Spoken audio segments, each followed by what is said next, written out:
Hi folks, South Florida Councilman Jim Costin here, and we are doing a profile on one of our South Trenton businesses. We are here at 1025 South Broad Street, taking a look at Artifacts Gallery and the many things that it offers. It's an old-time Trenton establishment, and we're going to take a look inside and talk to the proprietor and see what kind of interesting things we've got. So come on, Bob, show us what you got here. If I'm looking for something, why would I come here? Well, first of all, you probably come here to get your family photo framed. You may bring in some. You might bring in some of your diplomas. You might have some. I don't have too many of those. There may be some church items that you'd like framed or something like that. Right. We can handle. And you do all that in-house. Absolutely. You do it all here.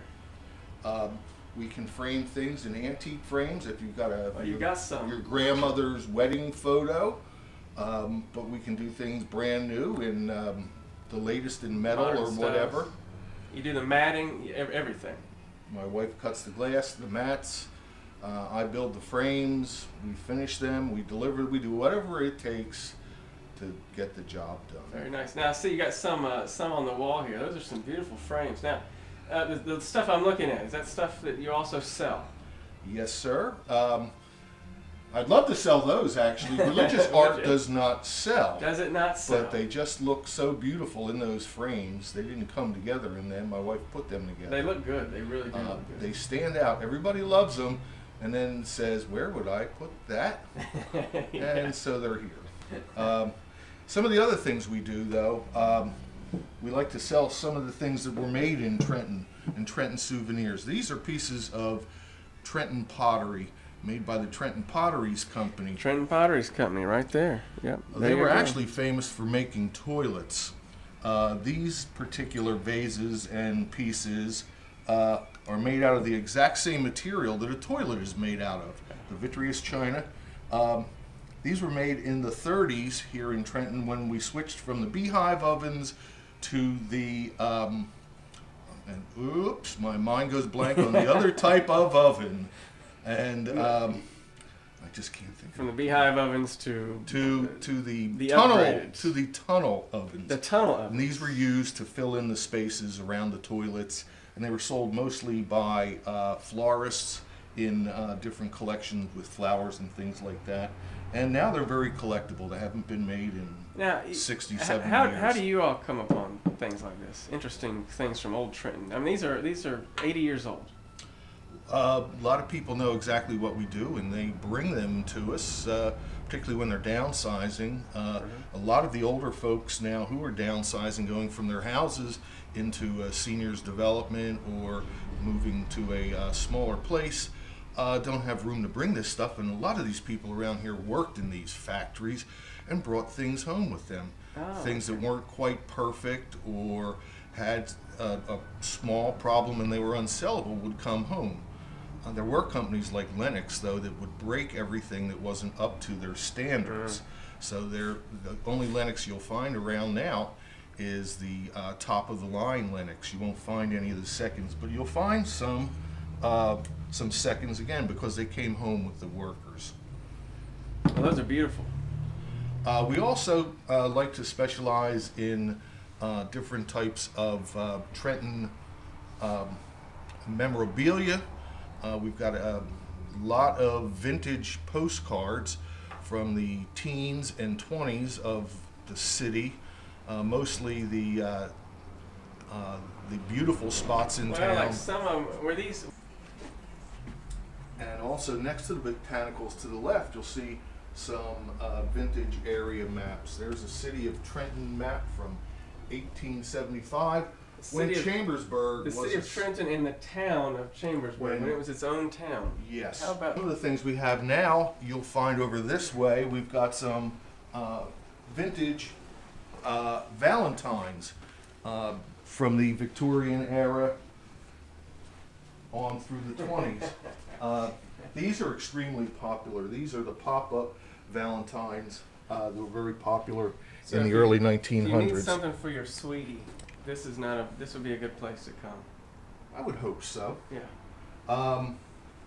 We also have some vintage photos of the city Here is the CYO on Broad Street. Everybody knows that. RKO Not Theater. everybody realizes it was a movie theater. Barbara Stanwyck, Cesar Romero. How about that? So that's old.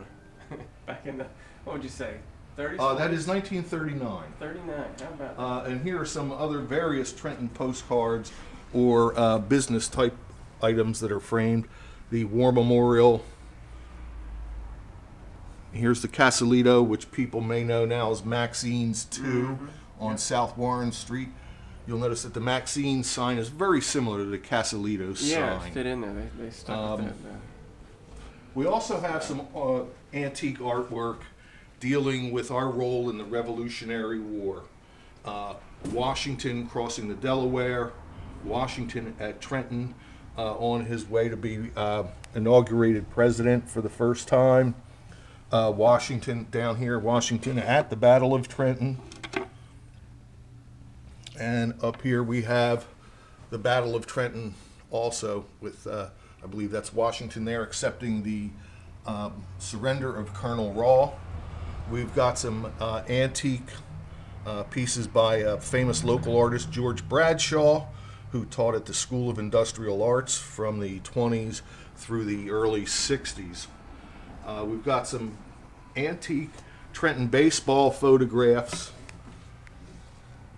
That's an unidentified team from 1925-26, but as you can see from their uniforms, they're from Trenton. Yeah, no doubt about that. You're right. Over this way, we sell books and things that are related to Trenton. Also, Trenton Magazine, which at one time was, which is now called Mercer Magazine. This is when the Mercer County Community College first opened in the early 70s, and you'll see the trees aren't very mature. If you go out there now, the trees are rather mature. It's been there a while, hasn't it? We even have things like some Janet Ivanovich books. Trenton featured very prominently Ernie Kovacs. Ernie Kovacs, the biography of Ernie, who spent a lot of time in this part of town, a history of Mill Hill, and Fascinating. So now, your business has been open for how long? we've been here 22 years. 22 years. The building was originally built in the 1880s as a bar. It closed for Prohibition. When Prohibition was repealed, it was reopened as a bar, and the family didn't like running the bar anymore. They shut it down. It's been a stained glass manufacturing factory in the back. It's been a hairdresser up front here, and it's now Artifacts Gallery. Very good. If you had one piece that is particularly unique that you would like to showcase, Well, there's so many, it's probably hard to pick one. But one of the things that my wife came up with was framing Trenton-made tiles, and they're extremely popular with our customers. And they're over this way. These are tiles that were made by either the Providential Tile Company or the Trent Tile Company. Some also by the Robertson Tile Company. They had their offices in Trenton, but their factory was in Morrisville. These have been very popular as gifts. Also, we have a lobbying group down. well, they're beautiful, they're gorgeous, those are fascinating. Hey, Bob, we are glad that Artifacts Gallery is here, and we appreciate you and your wife Marge Michio, who are you guys co-own it. Well, she's the president, you're the vice. She's the boss. She's the boss, right? And she. I think you're familiar with that. She indeed, wife. So we're glad to have you guys in South Trenton, native Trentonians, certainly preserving not only the history and character of Trenton, but I think in making sure that lives on into the present and the future. So hey man, we're glad you guys are here, and appreciate you being willing to let us do a promotion on your business. Thank you for coming by, Jim. You're welcome here anytime. All right, thanks, Bob.